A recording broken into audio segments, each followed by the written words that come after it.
นะครับ สวัสดีครับทุกคน มากินข้าวเย็นด้วยกัน อาหารเย็นไม่ใช่ข้าวหรอกเป็นเกาเหลานี่อันนี้ก็เกาเหลามา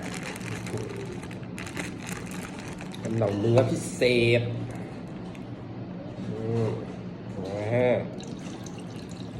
เกาเหลาเนื้อน้ำตกพิเศษ55 บาทโอ้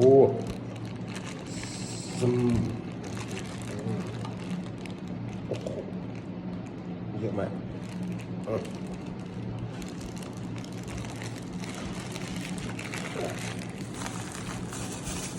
ต้องปรุงยังไงก็ก่อนดูก็ช่วยกดสนับสนุนกันหน่อยนะครับกดไลค์กดแชร์กด Subscribe ใส่ใบมะกรูดให้ด้วย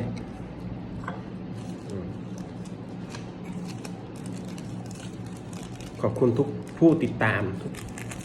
นะครับที่เข้ามารับชมที่ให้การสนับสนุนขอบคุณครับผมขอบคุณทุกคน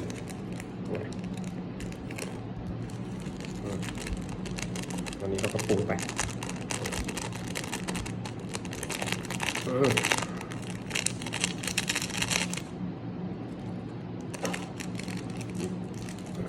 ใส่น้ำตาลสักหน่อยครับ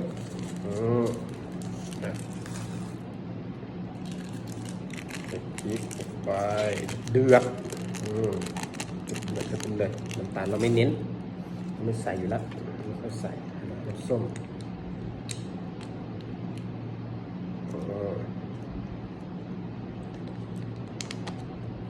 จะได้จริงๆมันต้องกินในร้านมันถึงจะเครื่องปรุงถึงจะแบบสะใจดินี่เขาก็ให้มาตามปริมาณ1:1อยู่แล้วแต่พอดีซื้อมาในถุงที่บ้านเขาไม่กินน้ำส้มกันผมเลยแหละกิน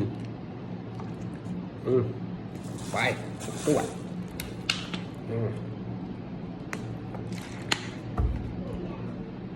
พิเศษ55 บาทเต็มชามเลยนะ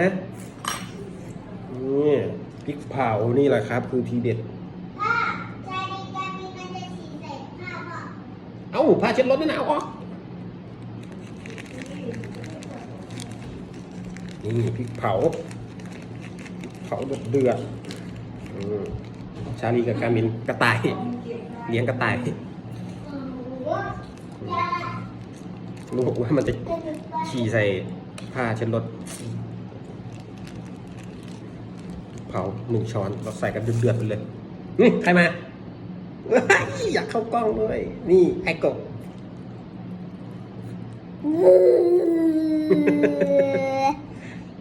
โอ้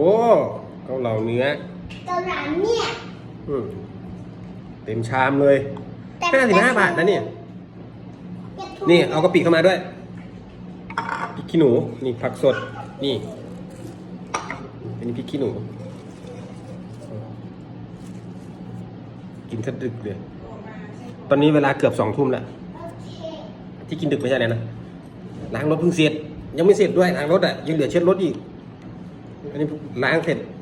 แล้วรอให้มันหมาดๆสักหน่อยเดี๋ยวค่อยไปเช็ดเดี๋ยวมากินก่อนโอ้เดือดเลยโอ้โหดูเป็นไง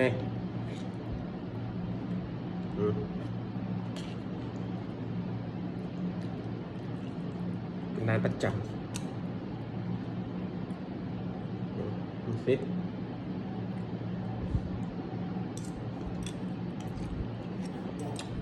โอ้อร่อยเหมือนเดิมแต่ว่ามัวแต่ล้างรถอยู่มันเย็น มันเย็นก็ซะเลยถ้าร้อนๆแล้ว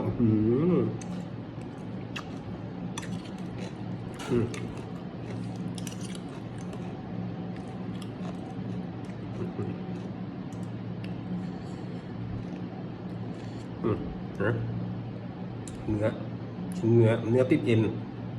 อร่อย อืมอืม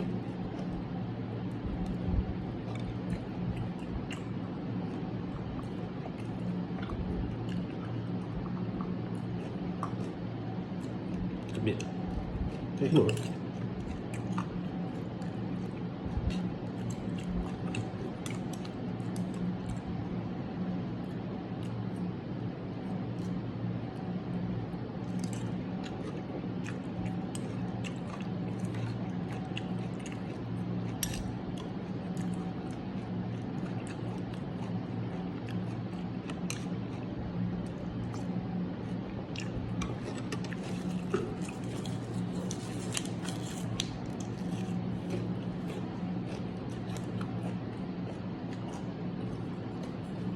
กะปิเอามาตากแอร์แห้งเลยทีนี้เลยหาของปิดไว้ไปจากที่ร้านครับ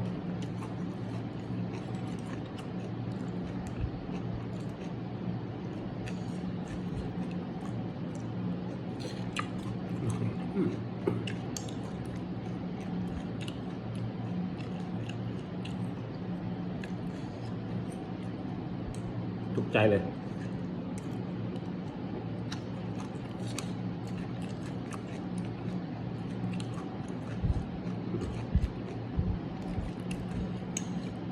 รูปอะไรเนี่ยโอ้โหไม่ใช่ชิ้นน้อยๆนะนี่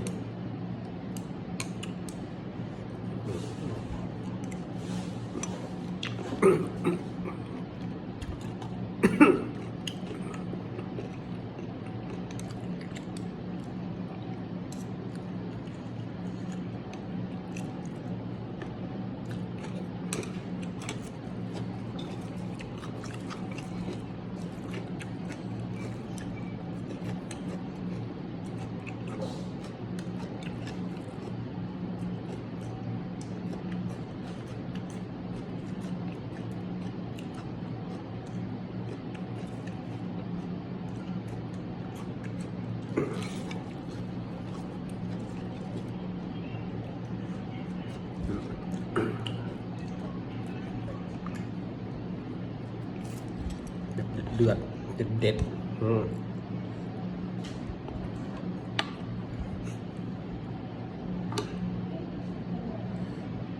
ดูครับ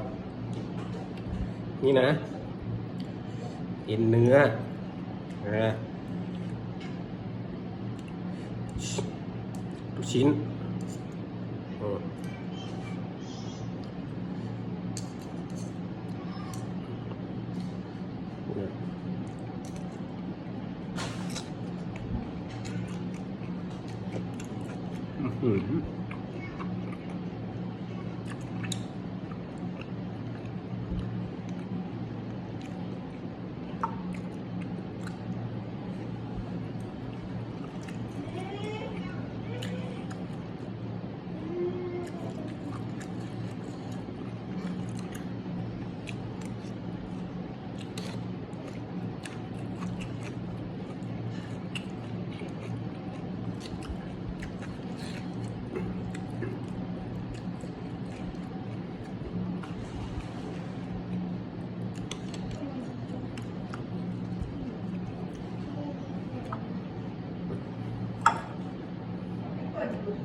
พริกกับซัดไป2เลยใส่เข้าไปนี่เนื้อ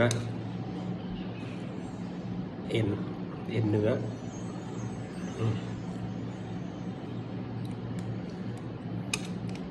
ไปครับ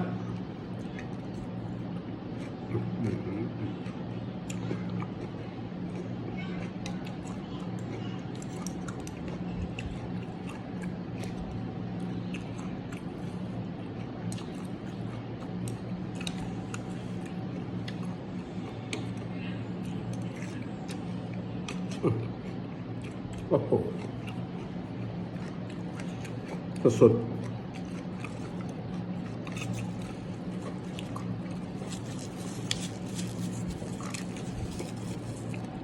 ยังเด็ด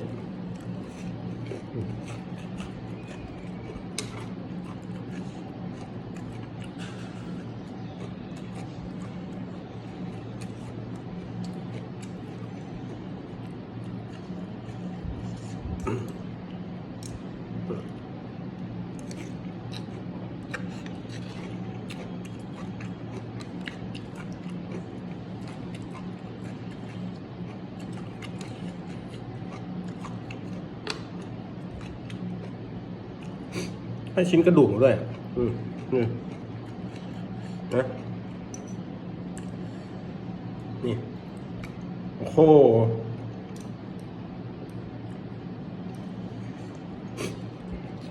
เริ่มเลยพิเศษ55 บาทได้เยอะมาก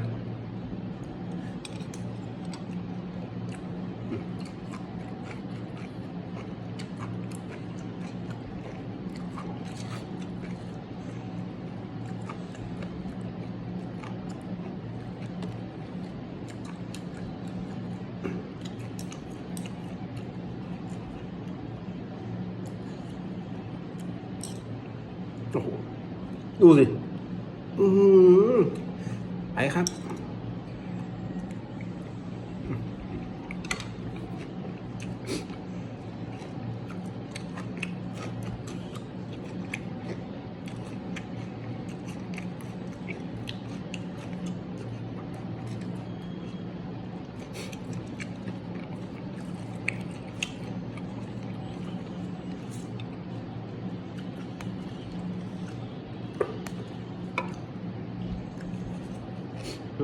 นึกว่าพริกหมดยังเหลืออยู่เม็ดนึง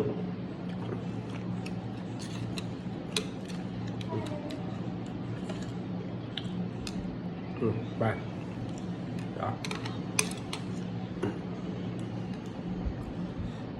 พริกกะปิก่อนใส่พริกกับกะปิเข้าไปนี่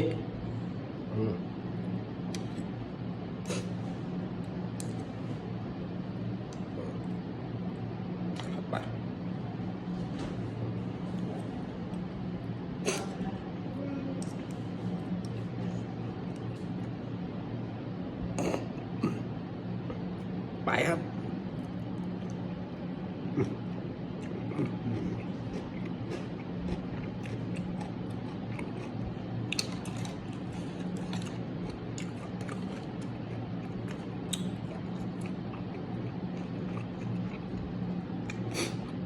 อร่อย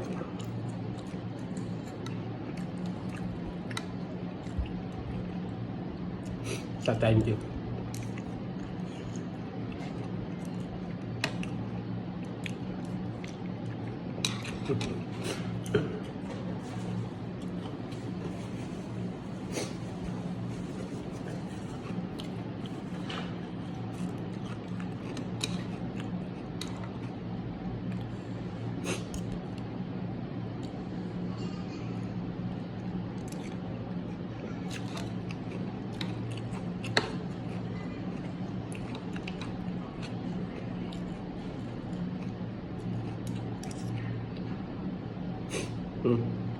เนี่ยชิ้นมันเริ่มเลย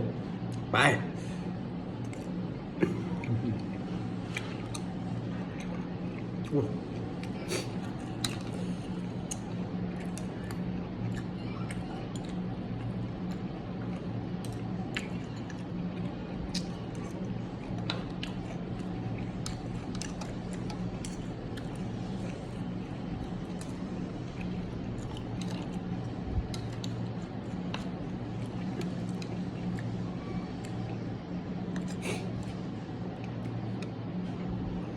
ไปครับ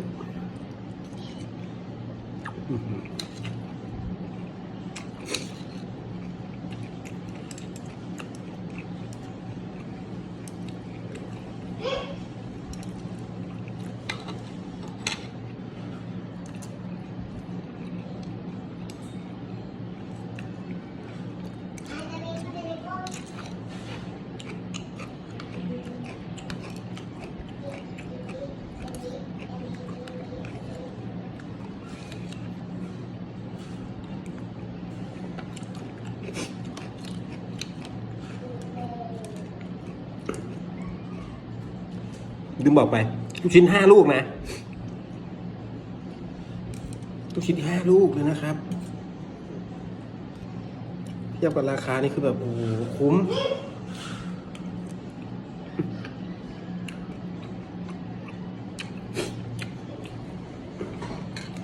พริกหมดทั้งนั้น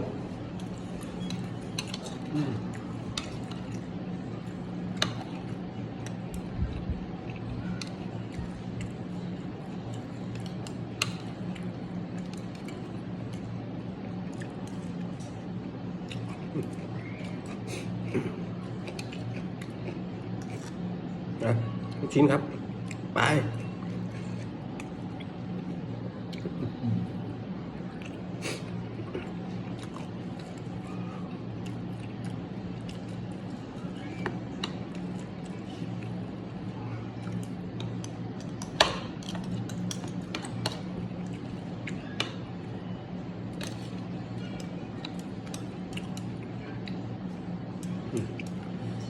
ไปครับ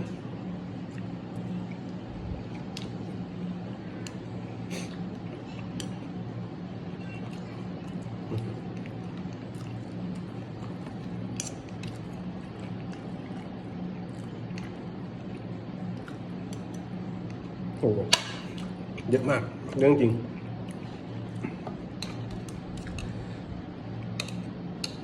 จุกอะถ้าเราจุกเลย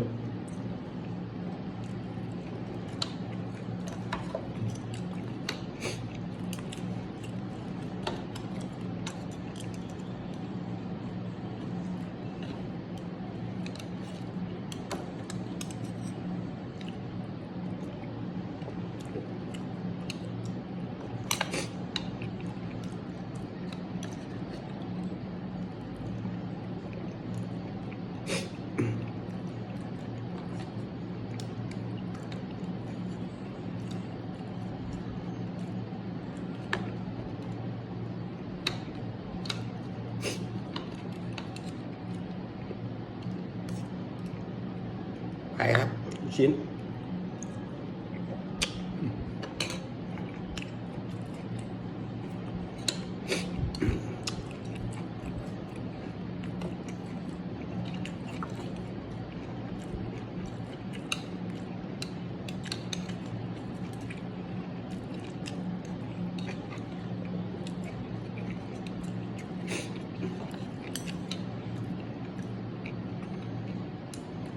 นะสุดท้ายไปครับผม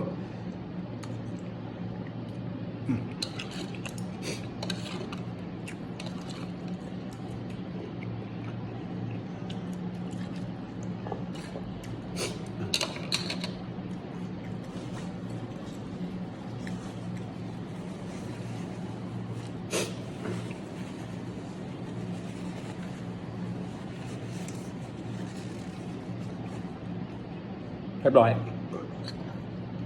เยอะมากเกาเหลาเนื้อน้ำตกพิเศษ55 บาทเยอะจริงๆ